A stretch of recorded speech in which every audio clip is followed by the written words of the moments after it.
Daha sonra biz gil, bentolit gilindən danışa bilərik. Bentolit gili Azərbaycanda Qazax rayonunda Daşsalahlı yatağındadır və bu bentolit gilindən əsasən metalurgiya sənayesində geniş şəkildə istifadə olunur.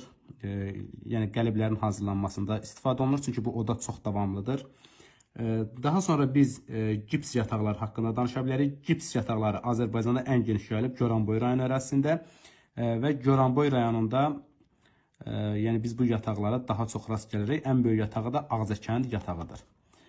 Mərmər, yəni Azərbaycanda mərmər ehtiyatları da yayılmışdır. Mərmərin ən geniş yayıldığı ərazilərə biz Daşkəsən rayonunu, Quba rayonunu, daha sonra Ağdam rayonunu, Naxçıvanda isə Şərur rayonunu nümunə göstərə bilərik.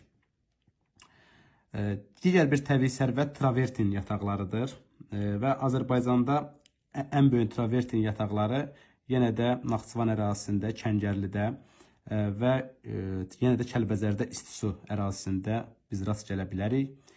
Perlit yataqlarına biz yenə də Kəlbəcər ərazisində, Keçəldağ ərazisində perlit yataqlarına rast gələ bilirik.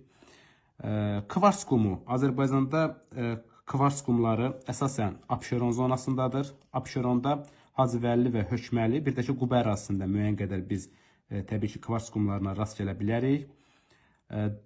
Daha sonra kükürt kalsedanı, yəni Azərbaycanda biz bildiyimiz kimi kükürt də, yəni bayaq qeyd etdiyimiz kimi Göygöl rayonu ərazisində var. Bunlar əslində bayaq qeyd etmişdik. Daha sonra duz ehtiyatlarımız, bizim xörək duzu, daş duzu ehtiyatlarımız daha çox Naxçıvanda, Nehrəm ərazisindədir.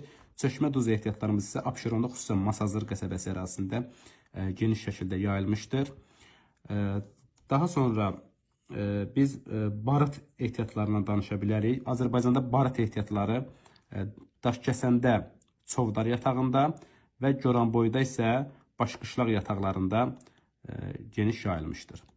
Azərbaycanda əhəng daşı, yəni ehtiyatları da kifayət qədər var. Gördüyünüz kimi bu işarə əhəng daşının işarəsidir və əhəng daşının ən geniş yayıldığı ərazi yenə də Qaradağ rayonu, Abşeron rayonu bu kimi ərazilərdə geniş yayılmışdır.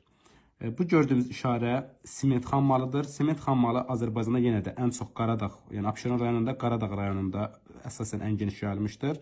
Bir də ki Tovuz rayonunda biz sement yataqlarına rast gələ bilərik. Amma ən böyük yataqları Bakı şəhərində, Qaradağ rayonunda təbii ki yerləşir. Daha sonra biz dolomit ehtiyatlarından danışsaq, bu gördüyüm işarə dolomit ehtiyatlarıdır və dolomit ehtiyatları da yenə